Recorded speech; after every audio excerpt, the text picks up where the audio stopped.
Olá, amante de neuro! Aqui é a Raíssa Patrocínio e aqui nesse canal Simplificando Neuro eu falo sobre neurociência, neuroanatomia e neurofisiologia de uma forma muito simples e didática. Mas antes eu quero te convidar para você se inscrever no canal, para você ter todos os vídeos, acessar todos os vídeos do canal, para você ativar o sininho, porque quando você ativa o sininho você recebe notificação assim que eu postar um vídeo novo, mas também para você comentar esse vídeo, compartilhar, para você curtir esse vídeo, para esse vídeo ser enviado para as mais pessoas ainda.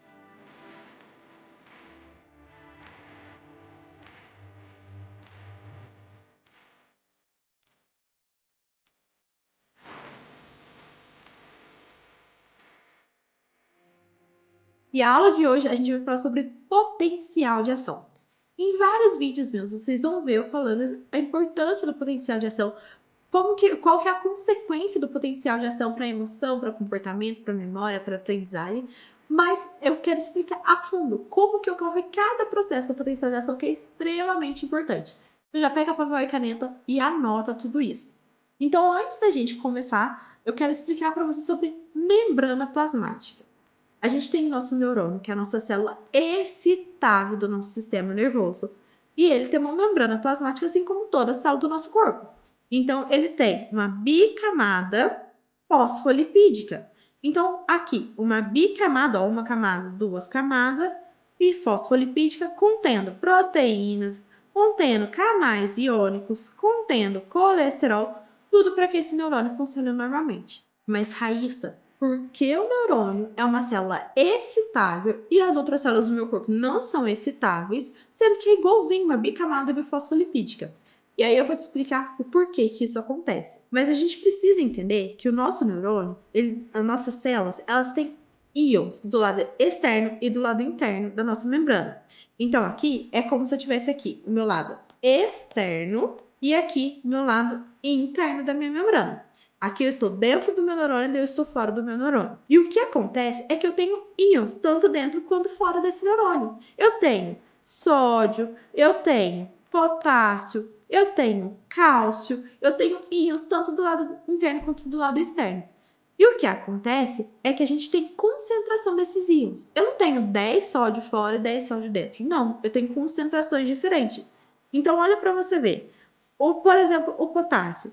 Fora da membrana, eu tenho uma concentração de milimols de 5 de milimols de potássio fora da membrana. Já dentro, eu tenho 100 milimols dentro da membrana, do lado de dentro da membrana. Significa que eu tenho muito mais potássio do lado interno da minha membrana do que do lado externo. Quando a gente vai ver o sódio, eu tenho 150 milimols do lado de fora para 15 do lado de dentro. Significa que eu tenho muito mais sódio aqui do meu lado externo da minha membrana do que do meu lado interno. E cálcio também, a gente tem muito mais cálcio do lado de fora do que do lado de dentro. E cloreto, a gente tem muito mais cloreto também do lado de fora. O que acontece é que essa diferença de íons do lado de fora para o lado de dentro dá um potencial de membrana. Então, quando a gente for ver aqui, olha aqui dentro. Aqui eu tô no meio extracelular e aqui eu tô dentro do meu neurônio, intracelular no meu citoplasma. Então, eu consigo ver aqui, ó, sódio, sódio, sódio, sódio. Eu tenho muito sódio. E olha aqui dentro, um sódiozinho só. A mesma coisa, cloreto, cloreto, cloreto, cloreto, cloreto do lado de fora e dois cloretos do lado de dentro.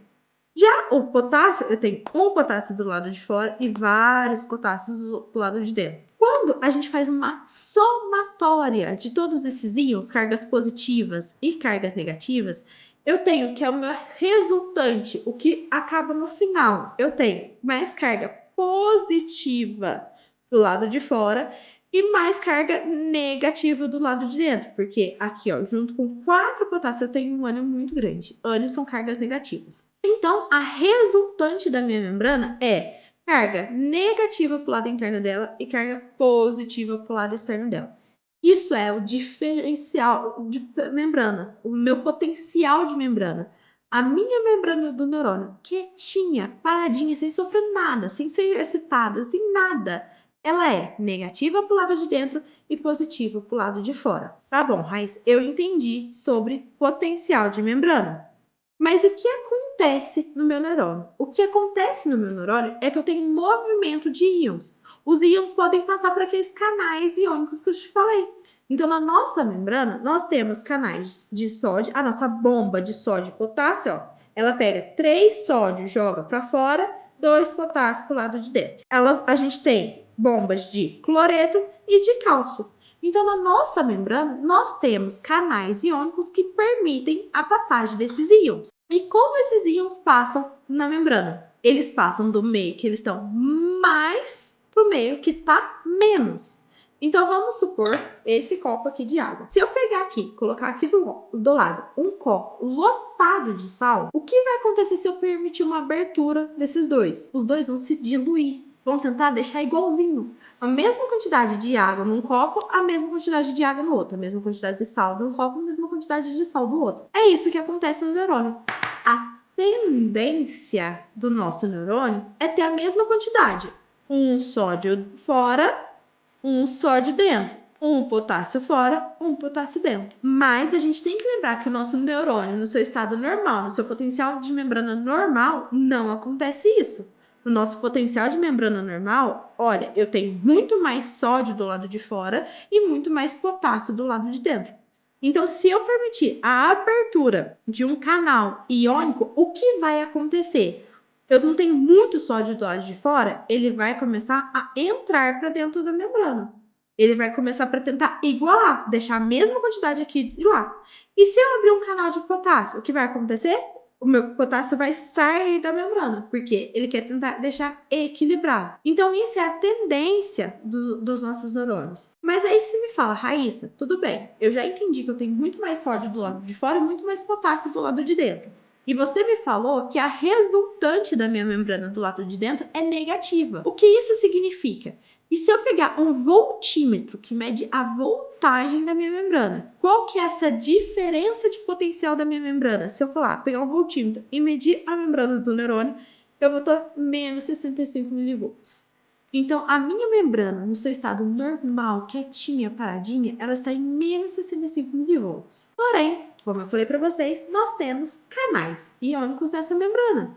E essa membrana, ela pode sofrer uma alteração desse potencial por conta desses canais iônicos. Como que isso ocorre? Nós temos tipos de canais que são abertos por mecanismos diferentes. Então, por exemplo, nós temos canais ligantes dependentes. Então, eu tenho um ligante, pode ser um neurotransmissor, pode ser um outro tipo de proteína, que quando se liga nesse canal aqui, ele permite que esse canal se abra. O canal está ali fechado, o ligante conectou, ele se abriu. Porém, a gente tem um outro tipo de canal que é controlado por voltagem da membrana. Por exemplo, canais de cálcio, voltagem dependente.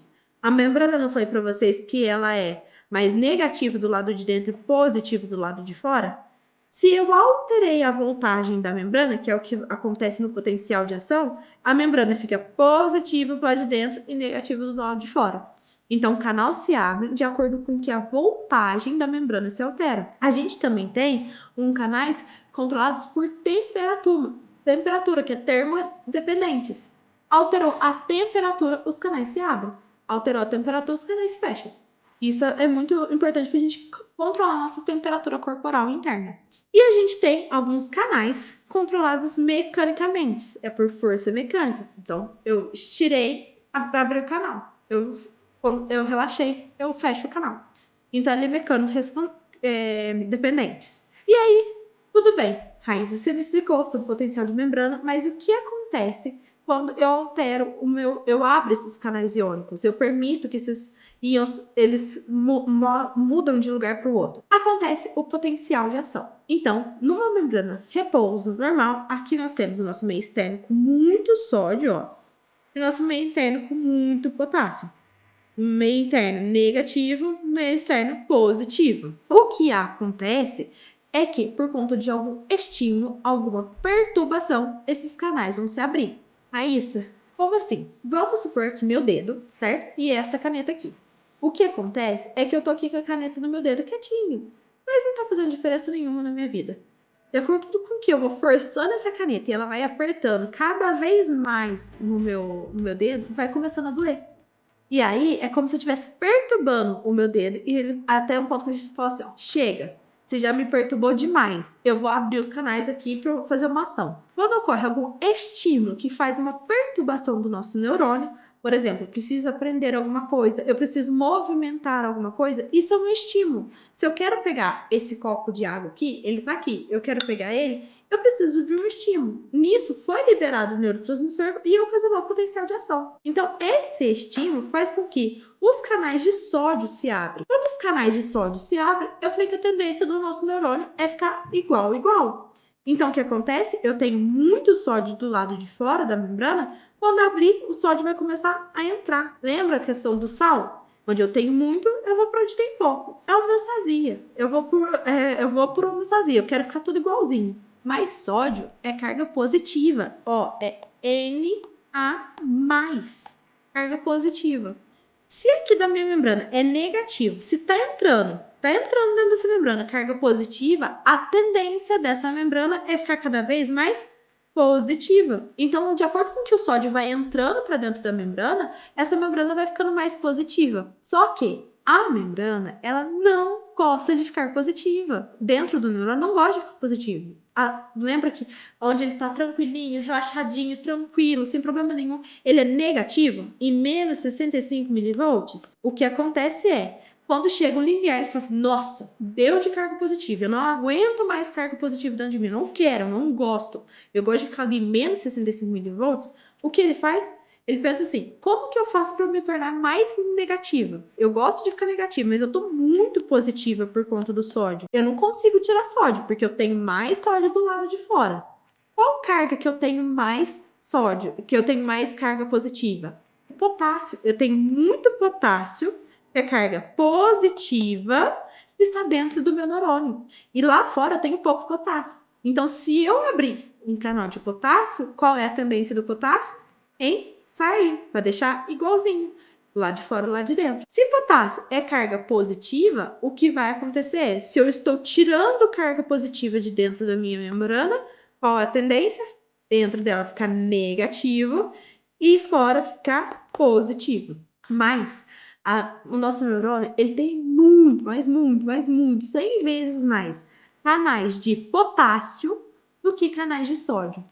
E aí o que acontece é que muito mais potássio sai do que deveria sair, do que sódio entrou. Então, quando sai muito mais potássio, a membrana fica muito mais negativa. Ela não fica em menos 65 milivolts. Ela fica em menos 90 milivolts. Só que a gente tem que lembrar, o neurônio ele não gosta de ficar também nem muito positivo, nem muito negativo. O neurônio ele gosta de ficar em menos 65 milivolts. Então, o que acontece? A nossa bomba de sódio e potássio começa a fazer efeito. Ela pega e tira 3 sódio para fora, coloca 2 potássio para dentro. E aí ela começa a ficar no seu valor normal, menos 65 milivolts. Vamos entender passo a passo desse separadinho? A primeira coisa, eu tenho uma perturbação do meu neurônio e lá no meu axônio vai ocasionar o potencial de ação. Lembrando que a maioria dos nossos neurônios, eles são neurônios mielínicos, que contêm a bainha de mielina. A bainha de mielina é um tecido gorduroso, que ele faz tipo um isolante no meu neurônio, fazendo com que a condução do potencial de ação seja saltatória. Ela pula de um nodo de Ranvier para o nodo de Ranvier, fazendo o potencial de ação ficar mais rápido. E aí lá nesse axônio, esse potencial vai ocorrendo, ó. Era mais negativo pro lado de dentro, positivo pro lado de fora, e aí vamos alterando esse potencial de ação, e ele vai ocasionando, ó, ele vai acontecendo o potencial de ação, depois a membrana vai voltando ao normal. A primeira parte que acontece é a despolarização. A minha membrana, quando está em menos 65 milivolts, quietinha, paradinha, a gente fala que é uma membrana polarizada. Ela tá ali, polarizada, ela tem a carga dela ali, mas tá quietinha. De acordo com que eu tenho o estímulo, ó, meu potencial de repouso tá aqui, mais ou menos 65, menos 65 milivolts. Quando eu tenho um estímulo, o que acontece é que os canais de sódio vão se abrir. Canais de sódio vão se abrir, o sódio vai começar a entrar na membrana. Lembrando, sódio é carga positiva. Se o sódio é carga positiva, a tendência da membrana é ficar cada vez mais positiva. Mas aí tem aqui um limiar de disparo. O que que isso significa? Quando eu começo a perturbar a minha membrana, ela começa devagarzinho a ir abrindo o canal de sódio. Vai abrindo, vai abrindo, vai abrindo, vai abrindo. Até o momento que eu tô apertando bem forte, eu tô perturbando bastante essa membrana, e ela fala assim, deixa. Nossa senhora, cansei dessa menina me perturbando. Vai abrir todos os canais de sódio. É como se fosse isso. No começo ela abre pouco canal de sódio, então ele começa a levantar, a ficar positivo um pouquinho. Chega um ponto do meu limiar de disparo, o meu limite, ela abre muito canal de sódio. Aí o sódio sobe tudo de uma vez. Até porque, para eu conseguir ter um potencial de ação, o estímulo tem que ser suficiente. Se eu só estimular um pouquinho, não é o suficiente, eu não tenho potencial de ação. Então, na hora que chegar no limiar, no meu limite, onde eu estimulei o suficiente, eu abro todos os canais de sódio. Quando abre todos os canais de sódio, a membrana fica muito positiva e aí ocorre a despolarização. Tudo bem, Raíssa, mas eu falei para vocês que o neurônio tem um limite. Chega um teto, um pico, onde ele fala assim, eu não quero mais ficar positivo. Cheguei no meu limite de carga positiva. Então chega mais ou menos ali 35, 40 milivolts, ela vira e fala assim, ó, é o máximo que eu suporto de carga positiva. Eu não suporto mais que isso. Então, o que ela faz? Ela fecha todos os canais de sódio, fechou todos os canais de sódio, e aí ela tem que achar um jeito de tirar a carga positiva de dentro dela. Como ela tira? Com potássio. Ela abre o canal de potássio e o potássio vai sair da membrana. Se está saindo carga positiva, o que vai acontecer? A membrana vai voltando a ficar negativa, que é a repolarização. Ela está voltando a ser polarizada. Mas lembra que eu falei para você que a gente tem muito mais canais de potássio do que de sódio? Então, quando vou saindo o potássio, está saindo potássio, a membrana fica hiperpolarizada. O que acontece? Saiu muito potássio do ideal. E aí, ela vai lá para menos 80 milivolts. Ela ficou muito negativa. Ela não gosta de ficar negativa. Ela gosta de ficar aqui, ó, mais ou menos 60, menos 65 milivolts. Ela fala assim: nossa, fiquei negativa demais. Eu tenho que voltar pro que eu gosto, pro meu padrão normal, que é menos 65 milivolts. Como que ela faz? Ela fecha os canais de potássio de novo e ativa a bomba de sódio e potássio. A bomba de sódio e potássio, ela vai regularizar a nossa membrana, deixando em menos 65 milivolts, permitindo que ocorra um novo potencial de ação. Por que essa hiperpolarização é extremamente importante? O que acontece é que, imagina, antes o estímulo que eu precisava para eu abrir os canais de sódio era, eu estava em menos 65 milivolts. Então, de menos 60, deixa eu só limpar aqui para a gente conseguir enxergar isso. Isso é importante. Menos 65 milivolts que eu tava aqui na minha membrana quietinha. O que acontece para eu chegar no meu limiar de disparo, que é mais ou menos menos 50, eu tenho que andar 15 milivolts, certo? Eu estava em menos 65 e eu quero chegar no meu limiar de disparo, que é menos 50 milivolts. Eu tenho que andar mais ou menos 15 milivolts. Eu tenho que fazer uma força suficiente para chegar em 15 milivolts. Quando ocorre a hiperpolarização, olha aqui, a hiperpolarização, ela vai para menos 80 milivolts. Para eu poder chegar no meu limiar de disparo, para eu abrir todos os canais de sódio, o que acontece? Eu preciso chegar em menos 50 milivolts. Qual que é a força que eu preciso fazer? Vamos dizer força assim? 30 milivolts. É quase o dobro que eu preciso fazer de força para ocasionar um novo potencial de ação. Mas o que isso tem a ver? O que você está me trazendo matemática aqui? O que acontece é que quando eu faço um estímulo no neurônio, ele acabou de sofrer um potencial de ação, para eu poder estimular esse neurônio novamente, eu tenho que fazer uma força, tenho que fazer um estímulo 2 vezes maior praticamente, para eu conseguir estimular esse neurônio novamente. Então, se eu fizer a mesma força, eu vou demorar mais tempo para conseguir fazer um novo estímulo.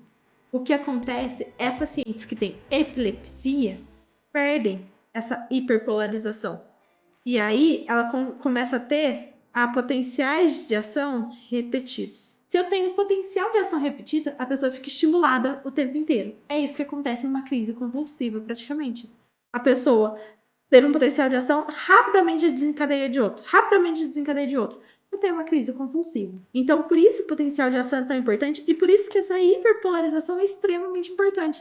Para não permitir, para que permita, assim, que demore mais tempo ou tem que ser uma força muito maior para estimular essa membrana novamente. Então, para não ficar tendo estímulos repetitivos e sequenciais nessa membrana. E Raíssa, o que ocasiona no final disso tudo? Você tá me falando de potencial de ação, mas beleza. Qual que é a finalidade do potencial de ação? O potencial de ação, ele caminha por todo o nosso axônio até chegar lá no nosso terminal axonal. Quando ele chega lá no nosso terminal axonal, o que vai acontecer é que vai ter uma abertura de canais de cálcio voltagem independente. Esses canais de cálcio voltagem independente, igual eu expliquei, eles estão fechados. Quando troca a voltagem da minha membrana, ele se abre. Se eles se abrem, lembra que eu falei para vocês, a gente tem muito mais cálcio do lado de fora do que do lado de dentro?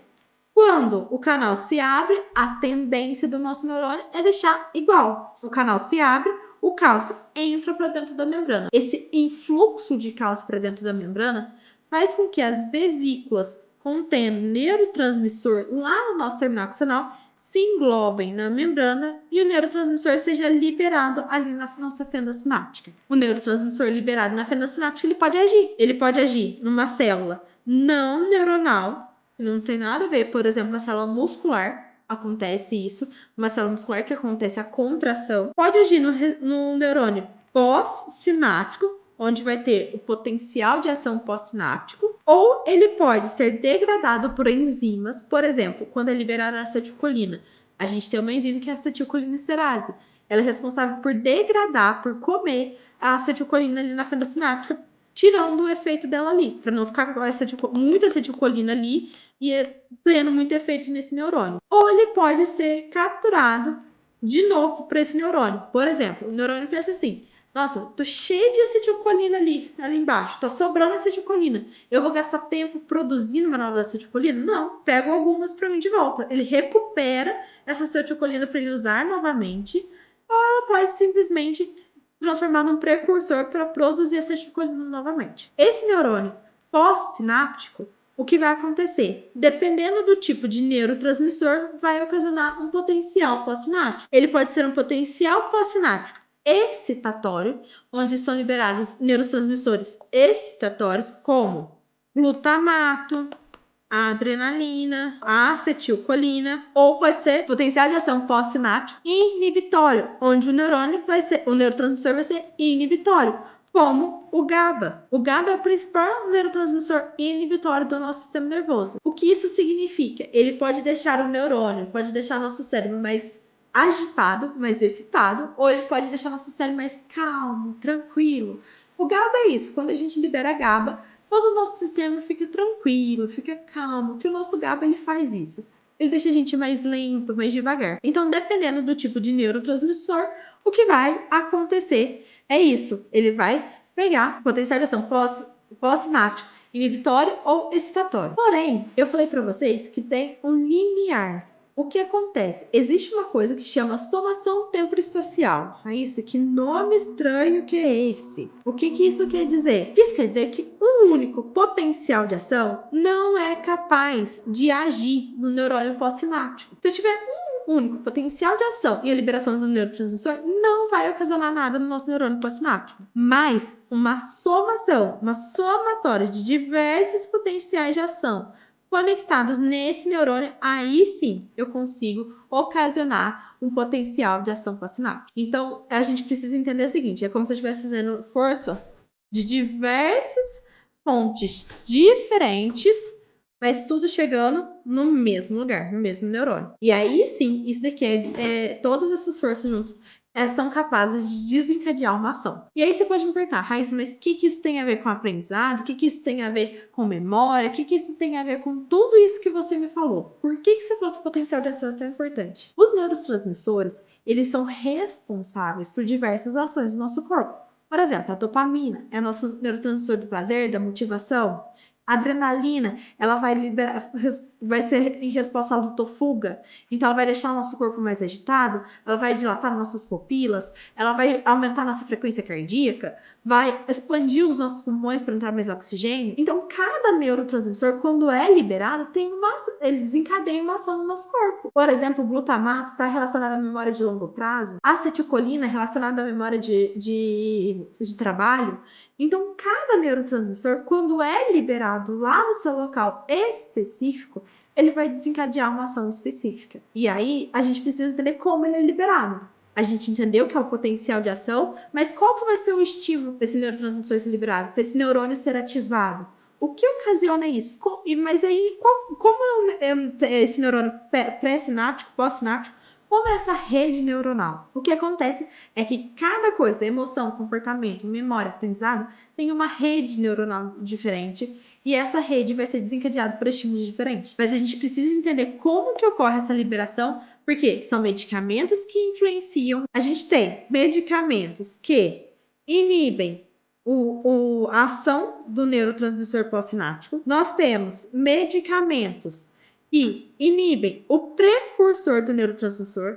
Temos medicamentos que inibem a ação da enzima que vai degradar esse neurotransmissor. Então, a gente tem medicamento que interfere praticamente em todas as etapas da neurotransmissão. E se o medicamento interfere em todas as etapas da neurotransmissão, eu preciso entender cada etapa certinho que eu expliquei para vocês agora, para saber certinho. Ah, a pessoa toma esse medicamento, por isso ela não tem muita dopamina liberada. Por isso ela tem falta de dopamina e os sintomas da falta de dopamina. Como que eu posso então melhorar esse paciente? O que eu posso fazer de diferente para ele? Vocês estão entendendo como a neuro ela se conecta em todas as áreas? Entender sobre a base da neuro é essencial. Você entender cada processo da base da neuro é essencial para você entender mais pra frente sono, motivação, comportamento, emoção, memória. Então, basicamente, o vídeo de hoje foi sobre o potencial de ação, mas vocês viram a importância dele.